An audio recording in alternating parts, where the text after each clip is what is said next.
maanta waxa ay dawladda Soomaaliyeed la wadaagaysaa shacabka Soomaaliyeed halka uu marayo dagaalka dhaqaale ee ay kula jirto khawaarijta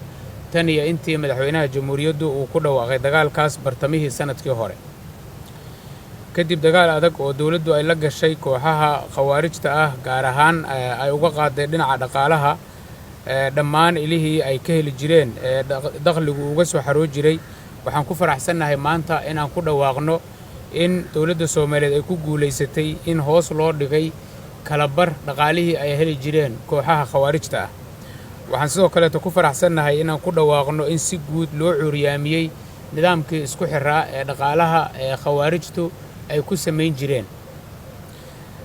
waxa lagu guuleystay labadaas hadaf ee waaweyn kadib markii dawladdu ay ku guuleysatay inay xaqiijiso oo ay qaado tallaabooyinka soo socda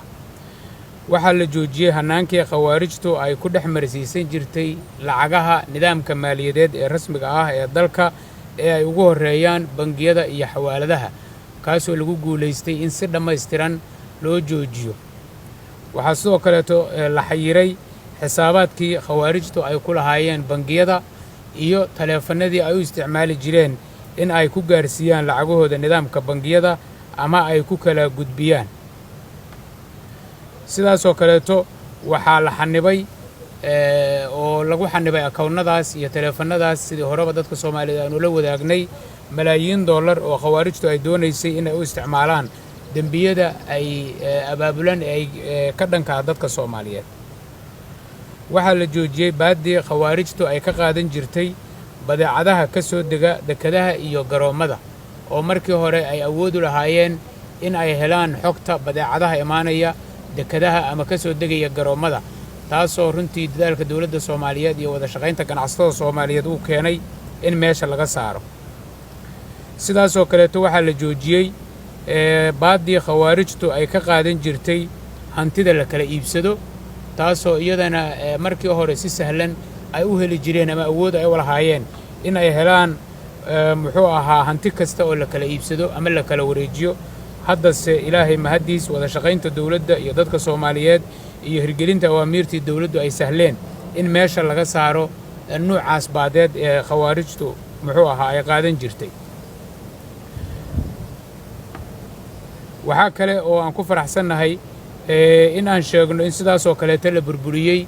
goobihii ugu waaweynaa ee jeegbointiyada ama isbaarooyinka khawaarijtu ay baadda ku qaadan jirtay ee ku yaallay hareeraha magaalada Muqdisho kuwaasoo ay si joogto ah uga yeeri jireen ganacsatada Soomaaliyeed si ay u warsadaan ama ay uga qaataan lacagaha